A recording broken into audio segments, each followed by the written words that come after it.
Hello, good morning, जोहार। मैं राजू और आप देख रहे हैं 24 झारखंड न्यूज। चलिए जानते हैं झारखंड की आज की 25 मुख्य बड़ी खबरों को।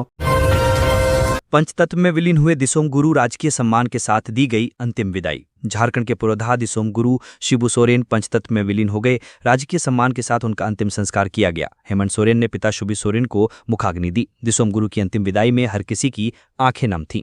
शिबू सोरेन के पार्थिव शरीर को मंगलवार को विधानसभा में अंतिम दर्शन के बाद उनके पैतृक गांव निमरा ले जाया गया। उनके अंतिम दीदार के लिए रांची से निमरा तक लोगों ने बेसब्री से इंतजार किया। गुरुजी के चाहने वाले सुबह से ही सड़क के किनारे मौजूद थे। नेमड़ा में अपने दिसोम गुरु को अंतिम विदाई देते वक्त सभी की आंखें छलक गईं। इन नम आंखों को सहसा विश्वास ही नहीं हो रहा था कि गुरुजी हमारे बीच नहीं हैं। अंतिम यात्रा के दौरान गांव की मिट्टी खुद भीग गई। सन्नाटे में लग रहा था हर घर, हर दीवार और हर पेड़ मानो रो रहा हो। लोकसभा में भी शिबू सोरेन को श्रद्धांजलि दी गई। नेमड़ा में गुरुजी को अंतिम विदाई देने के लिए जन सैलाब उमड़ पड़ा। नेमड़ा पहुंचने के बाद अंतिम विदाई से पहले पारंपरिक रीति रिवाजों को पूरा किया गया। गुरुजी की अंतिम यात्रा के समय नेमड़ा गांव की गलियां भी पूरी कहानी बयां कर रही थीं। वहां के ग्रामीणों ने फूल बरसाकर उन्हें अंतिम विदाई दी। पूरे गांव में शिबू सोरेन अमर रहे का नारा गूंजता रहा। बारिश के बीच भी उनके चाहने वाले डटे रहे। गुरुजी के सम्मान में झुकी हुई आंखें सब कुछ बयां कर रही थीं। सभी हाथ जोड़े खड़े रहे।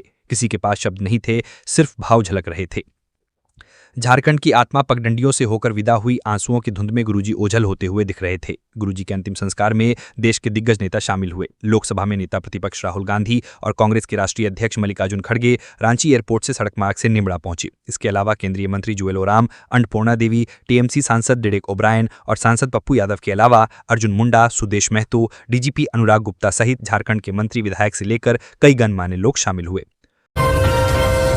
झारखंड के 5 जिलों में लार्ज एक्सेस बारिश रिकॉर्ड। 13 जिलों में सामान्य से ज्यादा वर्षा। एक बार फिर येलो अलर्ट जारी। इस साल मानसून ने झारखंड पर जरूरत से ज्यादा मेहरबानी दिखाई है, जो राज्य की खेती किसानी के लिहाज से सही नहीं है। खरीफ के साथ साथ सब्जियों की खेती प्रभावित हुई। लगातार हो रही बारिश का आम जनजीवन पर भी व्यापक असर पड़ा है। 1 जून 2025 से 4 अगस्त 2025 के बीच 5 ऐसे जिले हैं जहां सामान्य से लार्ज एक्सेस यानी बहुत ज्यादा बारिश रिकॉर्ड हुई है। साथ ही 13 जिलों में सामान्य से ज्यादा, जबकि सिर्फ 5 जिले ऐसे हैं जहां सामान्य बारिश हुई है। खास बात है कि 7 अगस्त को राज्य के 12 जिलों में भारी बारिश की संभावना के साथ मौसम केंद्र ने येलो अलर्ट जारी कर दिया है। मौसम केंद्र रांची ने 6 अगस्त को राज्य में कहीं कहीं तेज हवाओं के साथ मेघ गर्जन और वज्रपात की संभावना जताई है। इस दौरान राज्यवासियों से विशेष सावधानी बरतने की अपील की गई है। वहीं 7 अगस्त को झारखंड के 12 जिलों में भारी बारिश का अनुमान है। इनमें पूर्वी सिंहभूम, पश्चिमी सिंहभूम, सरायकेला खरसावां, सिमडेगा, देवघर, दुमका, गिरिडीह, गोड्डा, जामताड़ा, पाकुड़ और साहिबगंज जिले शामिल हैं। 8 अगस्त को राज्य के दक्षिणी पूर्वी, उत्तर पूर्वी और निकटवर्ती मध्य भागों में भारी बारिश की संभावना जताई गई है। राहुल गांधी का झारखंड द्वारा चाईबासा कोर्ट में होंगे पेश। कांग्रेस के वरिष्ठ नेता और लोकसभा में नेता प्रतिपक्ष राहुल गांधी 1 दिवस के दौरे पर झारखंड आ रहे हैं। बीजेपी के खिलाफ अपमानजनक टिप्पणी मामले में बुधवार 6 अगस्त को उनको चाईबासा की विशेष अदालत में सशरीर हाजिर होना है। झारखंड कांग्रेस के पूर्व अध्यक्ष राजेश ठाकुर ने जानकारी देते हुए बताया कि केंद्रीय गृह मंत्री अमित शाह पर आपत्तिजनक बयान देने के मामले में मानहानि केस का सामना कर रहे कांग्रेस नेता राहुल गांधी बुधवार यानी कल चाईबासा कोर्ट में हाजिर होंगे। इससे पहले मंगलवार दोपहर करीब 2 बजे राहुल गांधी रांची पहुंचेंगे और गुरुजी की अंत्येष्टि में निमरा जाएंगे। राहुल गांधी का मंगलवार रात रांची में रुकने का कार्यक्रम भी है। इसके बाद बुधवार को हेलीकॉप्टर से वो रांची से चाईबासा जाएंगे। इसी बीच अगर मौसम में गड़बड़ी होती है तो इस शेड्यूल में परिवर्तन की संभावना है। वहीं कांग्रेस अध्यक्ष मल्लिकार्जुन खड़गे भी मंगलवार 2 बजे रांची पहुंचेंगे। शिबू सोरेन के अंतिम संस्कार में शामिल होने के लिए हेलीकॉप्टर से निमरा जाएंगे। फिर शाम 6 बजे रांची आकर दिल्ली के लिए रवाना हो जाएंगे। मौसम खराब रहने पर कांग्रेस अध्यक्ष सड़क मार्ग से निमरा जाएंगे और इसी मार्ग वापस रांची लौटेंगे। राहुल गांधी के खिलाफ वारंट भी जारी हुआ था। इस आदेश के खिलाफ राहुल गांधी ने झारखंड हाईकोर्ट में याचिका दायर की थी, लेकिन हाईकोर्ट ने भी उन्हें चाईबासा की विशेष अदालत में सशरीर हाजिर होने को कहा था। बता दें कि पूर्व में चाईबासा की एमपी एमएलए कोर्ट की उरस से राहुल गांधी को 26 जून को उपस्थिति दर्ज कराने का आदेश दिया गया था, लेकिन उनके अधिवक्ता ने 26 जून की जगह 6 अगस्त को पेश होने की छूट का आग्रह किया था। इस पर हाईकोर्ट ने सहमति जताते हुए 6 अगस्त को पेश होने का निर्देश दिया था। इधर पार्टी के स्तर पर नेताओं और कार्यकर्ताओं को निर्देशित किया गया है कि राहुल गांधी की कोर्ट में पेशी के दौरान भीड़ नहीं लगाना है। अभी तक की जानकारी के मुताबिक राहुल गांधी के साथ झारखंड कांग्रेस के प्रदेश अध्यक्ष केशव महतो कमलेश, कांग्रेस विधायक दल के नेता प्रदीप यादव के अलावा पूर्व प्रदेश अध्यक्ष राजेश ठाकुर भी रहेंगे। जमशेदपुर में ताबड़तोड़ फायरिंग, घर के बाहर खड़े युवक को मारी गोली। जमशेदपुर जिले के परसुडीह थाना क्षेत्र में अज्ञात अपराधियों ने घर के बाहर खड़े एक युवक पर अंधाधुंध फायरिंग कर दी, जिससे युवक गंभीर रूप से घायल हो गया। घटना के बाद घायल को अस्पताल ले जाया गया, जहां उसकी स्थिति गंभीर बनी हुई है। घायल युवक की पहचान रवि यादव के रूप में हुई।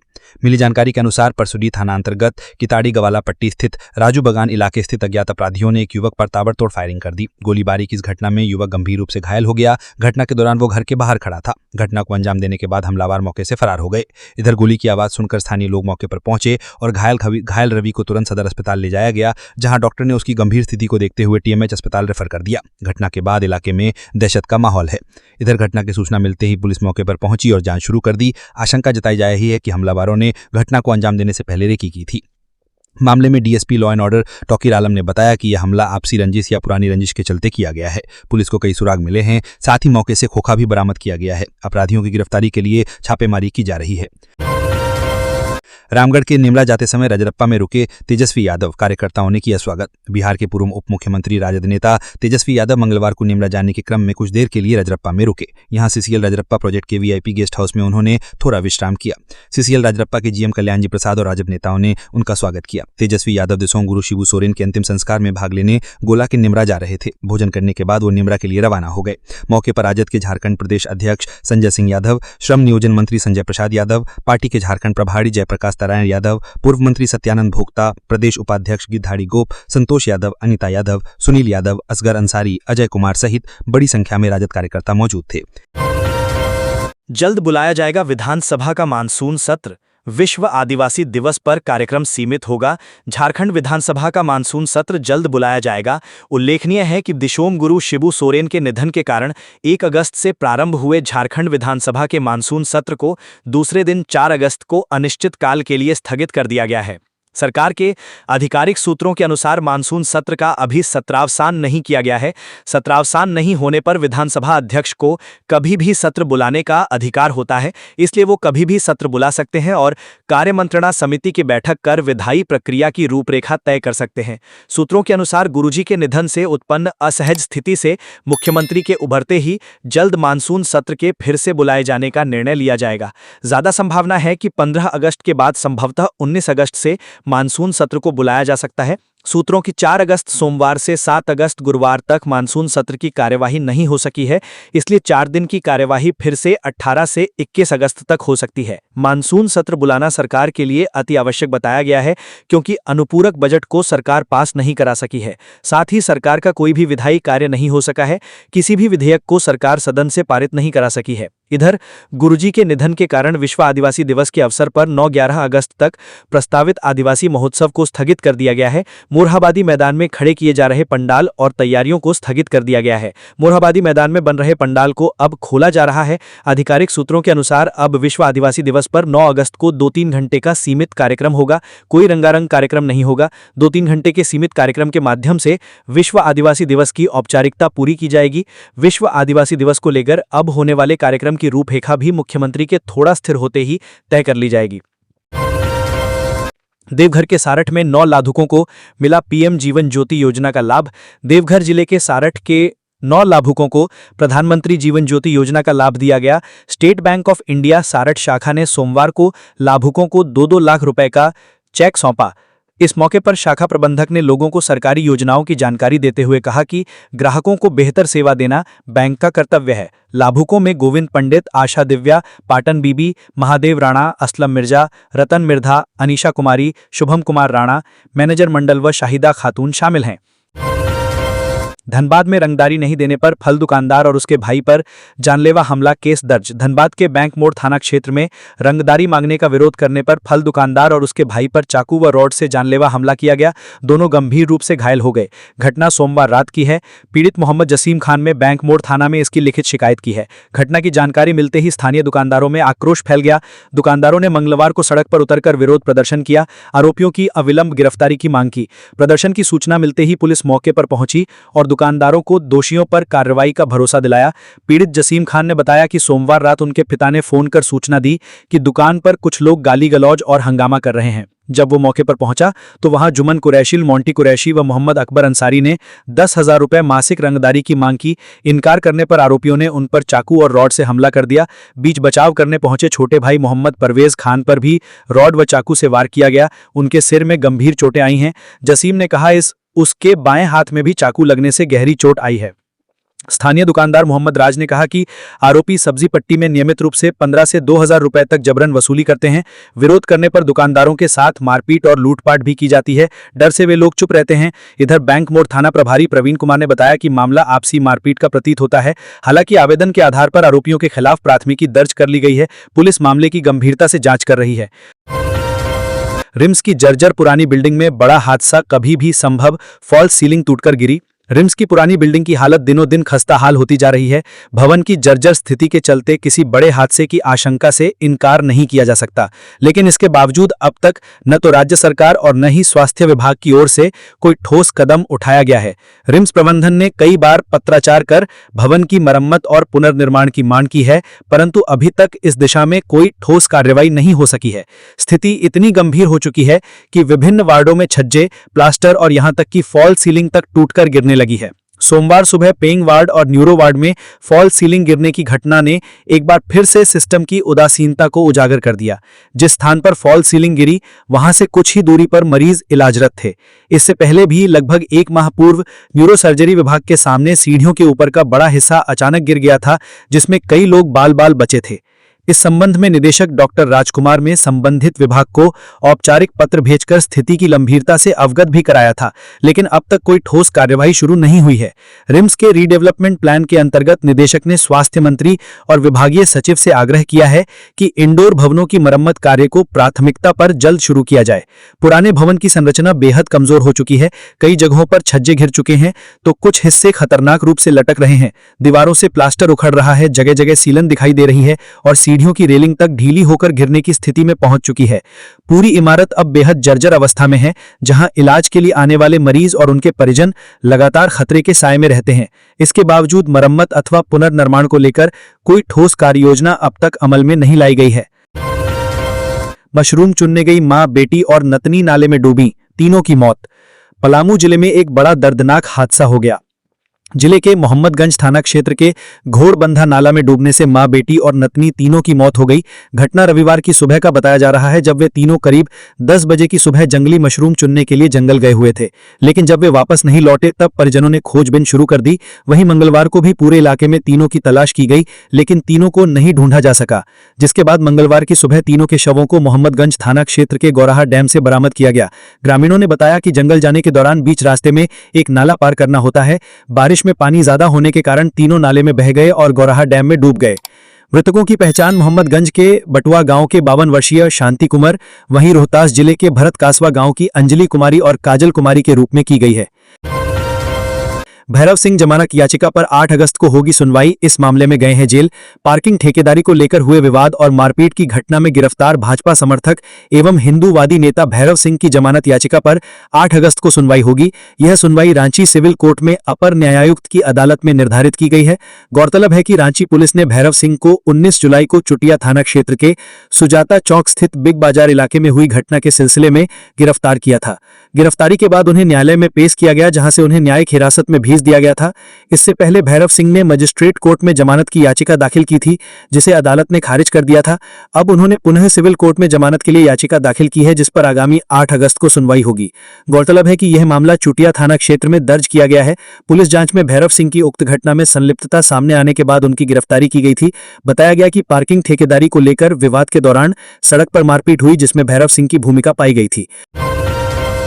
चुनाव आयोग का एक्शन, वोटर लिस्ट में गलत तरीके से नाम जोड़ने का आरोप। पश्चिम बंगाल में 4 अधिकारी सस्पेंड। पश्चिम बंगाल में वोटर लिस्ट में अनियमितताएं सामने आने के बाद 4 अधिकारियों को तत्काल प्रभाव से निलंबित कर दिया गया है। इन पर मतदाता सूची में नाम जोड़ने की प्रक्रिया में लापरवाही बरतने और डेटा सुरक्षा नीति का उल्लंघन करने के गंभीर आरोप लगे हैं। भारत निर्वाचन आयोग को 29 जुलाई को सौंपी गई रिपोर्ट में बताया गया कि दक्षिण 24 परगना जिले के बरुईपुर पूर्व और पूर्व मेदिनीपुर जिले के मोइना इलाके में मतदाता सूची में अनधिकृत रूप से नाम शामिल किए गए थे। जांच में सामने आया कि संबंधित निर्वाचन पंजीकरण अधिकारी और उनके सहायक न केवल अपनी जिम्मेदारियों का सही तरीके से निर्वहन नहीं कर पाए, बल्कि उन्होंने अपनी लॉगिन आईडी दूसरों के साथ साझा कर डेटा सुरक्षा मानकों का उल्लंघन भी किया। इस पर निर्वाचन आयोग ने कड़ा रुख अपनाते हुए प्रतिनिधि जन अधिनियम 1950 की धारा 13B और 13CC के तहत कार्रवाई के निर्देश दिए। सिर्फ अधिकारी ही नहीं बल्कि data entry operator Surojit Haldar के खिलाफ भी कड़ी कार्रवाई की गई है। आयोग ने उनके खिलाफ भी FIR दर्ज करने को कहा है, क्योंकि वे मतदाता सूची की तैयारी और संशोधन के दौरान दौरान लापरवाही और डेटा सुरक्षा नियमों के उल्लंघन में शामिल पाए गए। चुनाव आयोग ने स्पष्ट किया है कि इस तरह की कार्रवाइयों का उद्देश्य पारदर्शी और निष्पक्ष चुनाव प्रक्रिया को सुनिश्चित करना है। आयोग ने सभी निर्देशों के पालन और जांच रिपोर्ट जल्द सौंपने का आदेश भी संबंधित अधिकारियों को दिया है। गुमला में पीएलएफआई कमांडर 15 लाख इनामी मार्टिन करकेटा मुठभेड़ में ढेर। गुमला पुलिस को बड़ी सफलता मिली है। पुलिस ने मंगलवार की देर रात हुई मुठभेड़ में पीएलएफआई कमांडर 15 लाख इनामी मार्टिन करकेटा को मुठभेड़ में मार दिया है। उसके पास हथियार बरामद किया गया है। जानकारी के मुताबिक एसपी हरीश बिन जमा को कामडारा थाना क्षेत्र के चंगाबाड़ी ऊपर टोली में पीएलएफआई उग्रवादी के छिपे होने की सूचना मिली थी, जिसके आधार पर एक टीम गठित कर अभियान शुरू किया गया। जैसे ही पुलिस की टीम वहां पहुंची, उग्रवादियों ने उन पर फायरिंग शुरू कर दी। इसके बाद पुलिस की टीम ने भी जवाबी कार्रवाई की। इस दौरान पीएलएफआई उग्रवादी संगठन का कमांडर मार्टिन करकेटा मारा गया। ऑपरेशन टीम में गुमला जिले के नक्सली क्यूआरटी और 2 थाना क्षेत्रों के साथ साथ स्थानीय थाना बल भी शामिल थे। बता दें कि मार्टिन मूल रूप से गुमला जिले के कामडारा के रेडमा गांव का निवासी था। पीएलएफआई सुप्रीमो दिनेश गोप के पकड़े जाने के बाद उस पर संगठन की जिम्मेवारी थी। मार्टिन पीएलएफआई की केंद्रीय समिति का सदस्य था। मार्टिन शुरुआती दिनों से ही दिनेश गोप के साथ रह रहा था। दोनों ने बचपन में लाफुंग के महू गांव के स्कूल में एक साथ पढ़े थे। बाद में दोनों ने एक साथ संगठन का विस्तार भी किया। मार्टिन कई घटनाओं में दिनेश गोप के साथ शामिल रहा है। सरकार ने उस पर 15 लाख रुपए का इनाम रखा था। सड़क हादसे में पुलिसकर्मी की दर्दनाक मौत, पत्नी को आई गंभीर चोटें। कोडरमा जिले के चंदवारा थाना क्षेत्र स्थित जामू खाड़ी में NH 20 पर सड़क दुर्घटना में कार सवार एक व्यक्ति की मौत हो गई, जबकि मृतक की पत्नी को गंभीर चोटें आई हैं। वहीं कार में सवार 2 अन्य लोग मामूली रूप से घायल हुए हैं। मृतक की पहचान पद्मा, हजारीबाग निवासी 50 वर्षीय जय किशोर राम के रूप में हुई है। घटना को लेकर पत्नी अनिता देवी ने बताया कि वे लोग पद्मा हजारीबाग से अपने कार से झुमरी तिलैया के सीडी कॉलोनी एक परिचित के यहां जा रहे थे। इसी बीच बरही घाटी पार करने के बाद जामू खाड़ी में पीछे से आ रही एक तेज रफ्तार ट्रेलर ने ओवरटेक करने के चक्कर में कार के दाईं ओर जोरदार टक्कर मार दी, जिसमें उनके पति गंभीर रूप से घायल हो गए। साथ ही कार के पीछे सीट पर बैठे 2 अन्य लोगों को मामूली चोटें आईं। इधर घटना की सूचना आसपास के लोगों ने चंदवारा थाना को दी, जिसके बाद चंदवारा थाना प्रभारी धनेश्वर कुमार मौके पर पहुंचे, लेकिन तब तक घायल जय किशोर राम की मौत हो चुकी थी। पुलिस ने मृतक और उसकी घायल महिला को सदर अस्पताल कोडरमा पहुंचाया, जहां उनका इलाज चल रहा है, जबकि शव को पोस्टमार्टम के लिए भेज दिया गया। मृतक झारखंड पुलिस का जवान बताया जा रहा है, जो पद्मा पुलिस लाइन में कार्यरत था। इधर घटना के बाद से ट्रेलर चालक फरार है। चंदवारा थाना प्रभारी ने बताया कि स्थानीय लोगों से घटना की जानकारी मिली। जब तक पुलिस टीम घटनास्थल पर पहुंची, तब तक एक व्यक्ति की मौत हो चुकी थी। बाकी 3 लोग घायल थे, जिन्हें इलाज के लिए सदर अस्पताल भेजा गया है। वहीं अज्ञात वाहन के खिलाफ मामला दर्ज कर आगे की कार्रवाई की जा रही है। दिसोल गुरु शिबू सोरेन का अंतिम संस्कार रामगढ़ के नेमरा में राजकीय सम्मान के साथ दी गई विदाई।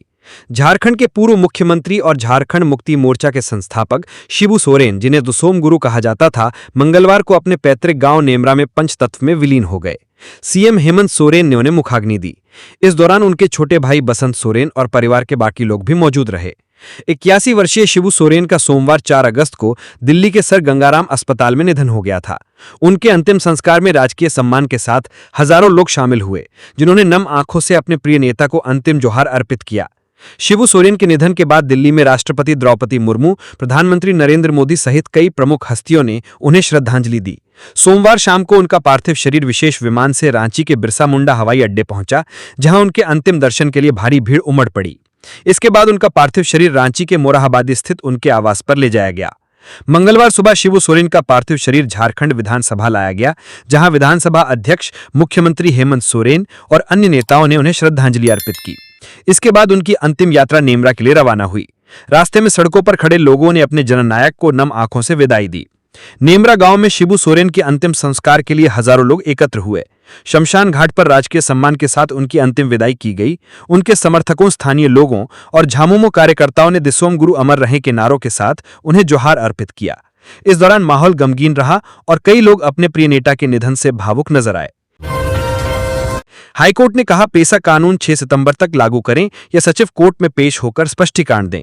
झारखंड में पेसा कानून लागू न किए जाने को लेकर दाखिल अवमानना याचिका पर मंगलवार को हाईकोर्ट में सुनवाई हुई। पंचायती राज विभाग के प्रधान सचिव कोर्ट में मौजूद थे। चीफ जस्टिस तरलोक सिंह चौहान और जस्टिस राजेश शंकर की खंडपीठ ने सचिव से पूछा कि कोर्ट के आदेश का अब तक पालन क्यों नहीं किया गया, इसमें इतनी देरी क्यों हो रही है। 6 सितंबर को अगली सुनवाई तक इसे लागू करें, वरना कोर्ट में पेश होकर स्पष्टीकरण दें। हाईकोर्ट ने जुलाई 2024 में पेसा कानून को लेकर दाखिल जनहित याचिकाओं पर एक साथ सुनवाई की थी। सरकार को 2 माह में नियमावली बनाने का निर्देश दिया था, लेकिन अब तक इसका पालन नहीं हुआ। इसके बाद आदिवासी बुद्धिजीवी मंच ने अवमानना याचिका दाखिल की। याचिकाकर्ता के वकील अजीत कुमार ने कोर्ट को बताया कि आदिवासियों के हितों और उत्थान के लिए 25 साल पहले झारखंड का गठन किया गया था, लेकिन अब तक सरकार पेसा नियमावली नहीं बना सकी, जबकि पेसा एक्ट 1996 में ही बना था। वहीं सरकार की ओर से बताया गया कि नियमावली लागू करने की प्रक्रिया जारी है, इस पर काम हो रहा है। राज्य में पंचायती राज अधिनियम और दूसरे एक्ट के माध्यम से पेसा कानून के प्रावधानों को लागू किया गया है। चेक बाउंस मामले में बॉलीवुड अभिनेता विक्रम सिंह को 1 साल जेल की सजा। 1 करोड़ रुपए के चेक बाउंस से जुड़े मामले की सुनवाई करते हुए प्रथम श्रेणी के न्यायिक दंडाधिकारी दिव्या राघव की अदालत ने आरोपी बॉलीवुड अभिनेता रांझा विक्रम सिंह को दोषी करार दिया है। कोर्ट ने अभिनेता को 1 साल कैद की सजा सुनाई है। साथ ही अदालत ने उसे चेक बाउंस की राशि 1 करोड़ रुपए एवं हर्जाना 20 लाख मिलाकर कुल 1 करोड़ 20 लाख रुपए मामले के शिकायतकर्ता निलॉय कुमार झा के पक्ष में भुगतान करने का आदेश दिया है। सोमवार को मामले की सुनवाई के दौरान आरोपी अभिनेता अदालत में व्यक्तिगत रूप से मौजूद थे। शिकायतकर्ता की ओर से अधिवक्ता राहुल पांडे ने अदालत में पक्ष रखा। सजायाफ्ता अभिनेता को अदालत ने अपील करने के लिए 30 दिन की औपबंधिक जमानत की सुविधा प्रदान की है। विक्रम सिंह के खिलाफ दुर्गा डेवलपर्स प्राइवेट लिमिटेड के निदेशक निलॉय कुमार झा ने 1 करोड़ रुपए के चेक बाउंस को लेकर 7 जून 2021 को मुकदमा किया था। रांझा विक्रम सिंह ने बॉलीवुड फिल्म फौजी कॉलिंग बनाने के नाम पर मोटी रकम ली थी। पैसों का लेन देन 5 मार्च 2019 में हुआ था। पैसे मांगने पर रांझा विक्रम सिंह ने शिकायतकर्ता को 1 करोड़ रुपए का चेक दिया, जो बाउंस हो गया था। मामले को लेकर दोनों के बीच सुलह को लेकर पिछले दिनों मध्यस्थता कराने की कोशिश की गई थी, जो सफल नहीं हो सकी थी। कोडरमा में महिला से सोने की चेन छीनकर भागे बदमाश। 2 युवकों ने बातों में उलझाकर की वारदात। बैंक से पेंशन निकालकर घर लौटते वक्त हुई घटना। कोडरमा थाना क्षेत्र के डॉक्टर उर्मिला चौधरी अस्पताल के पीछे एक वृद्ध महिला के गले से चेन छिनताई का मामला सामने आया है। पीड़िता मुन्नी देवी ने बताया कि मंगलवार को दोपहर करीब 1 बजे वो यूनियन बैंक से अपना पेंशन निकालकर घर लौट रही थीं। डॉक्टर उर्मिला चौधरी अस्पताल के पीछे एक युवक ने उन्हें रोका। वो खुद को हरिद्वार का निवासी बताते हुए पानी पीने के लिए पैसे मांगने लगा। मुन्नी देवी ने उसकी बातों पर ध्यान नहीं दिया और आगे बढ़ने लगी। इसी दौरान एक अन्य युवक बाइक पर आया।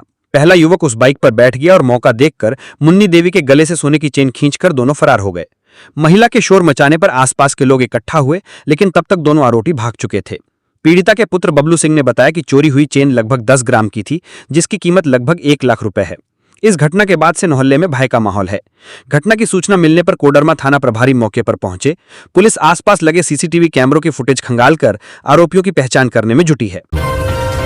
धनबाद में तिरंगा यात्रा की तैयारियों को लेकर कार्यशाला का आयोजन। भारतीय जनता पार्टी धनबाद जिला कार्यालय में मंगलवार को आगामी तिरंगा यात्रा की तैयारियों को लेकर एक कार्यशाला का आयोजन किया गया। कार्यक्रम की अध्यक्षता ग्रामीण जिला अध्यक्ष और महानगर जिला अध्यक्ष ने संयुक्त रूप से की, जबकि संचालन महामंत्री मानस प्रसून ने किया। इस अवसर पर कार्यकर्ताओं को संबोधित करते हुए पूर्व नेता प्रतिपक्ष अमर बाउड़ी और भाजपा जिला प्रभारी शैलेंद्र सिंह ने कहा कि तिरंगा यात्रा केवल एक राजनीतिक कार्यक्रम नहीं, बल्कि यह देशभक्ति, राष्ट्रीय एकता और जनभागीदारी का प्रतीक है। उन्होंने इसे जन आंदोलन का रूप देने और हर घर में तिरंगा फहराने के लिए लोगों को प्रेरित करने की अपील की। बैठक में यात्रा के रूट, समय और प्रतिभागियों की संख्या पर भी विस्तार से चर्चा की गई। पदाधिकारियों को अपने अपने क्षेत्र में अधिक से अधिक लोगों को जोड़ने और यात्रा को शांतिपूर्ण, अनुशासित ढंग से संपन्न कराने की जिम्मेदारी दी गई। बैठक की शुरुआत में सभी पदाधिकारियों ने झारखंड मुक्ति मोर्चा के केंद्रीय अध्यक्ष और पूर्व मुख्यमंत्री शिबू सोरेन के निधन पर गहरा शोक व्यक्त किया। उनकी आत्मा की शांति के लिए 2 मिनट का मौन रखकर श्रद्धांजलि दी गई। तो ये थी आज की झारखंड की टॉप बड़ी खबरें। इसी तरह झारखंड की हर छोटी सी बड़ी खबर देखने के लिए आप हमारे चैनल 24 झारखंड न्यूज को सब्सक्राइब करके बेल आइकन प्रेस कर ले, जिससे झारखंड की हर छोटी सी बड़ी खबर की अपडेट आप तक पहुंचता रहे। तो आज के लिए बस इतना ही। हमें दीजिए इजाजत, फिर मिलते हैं नेक्स्ट न्यूज में।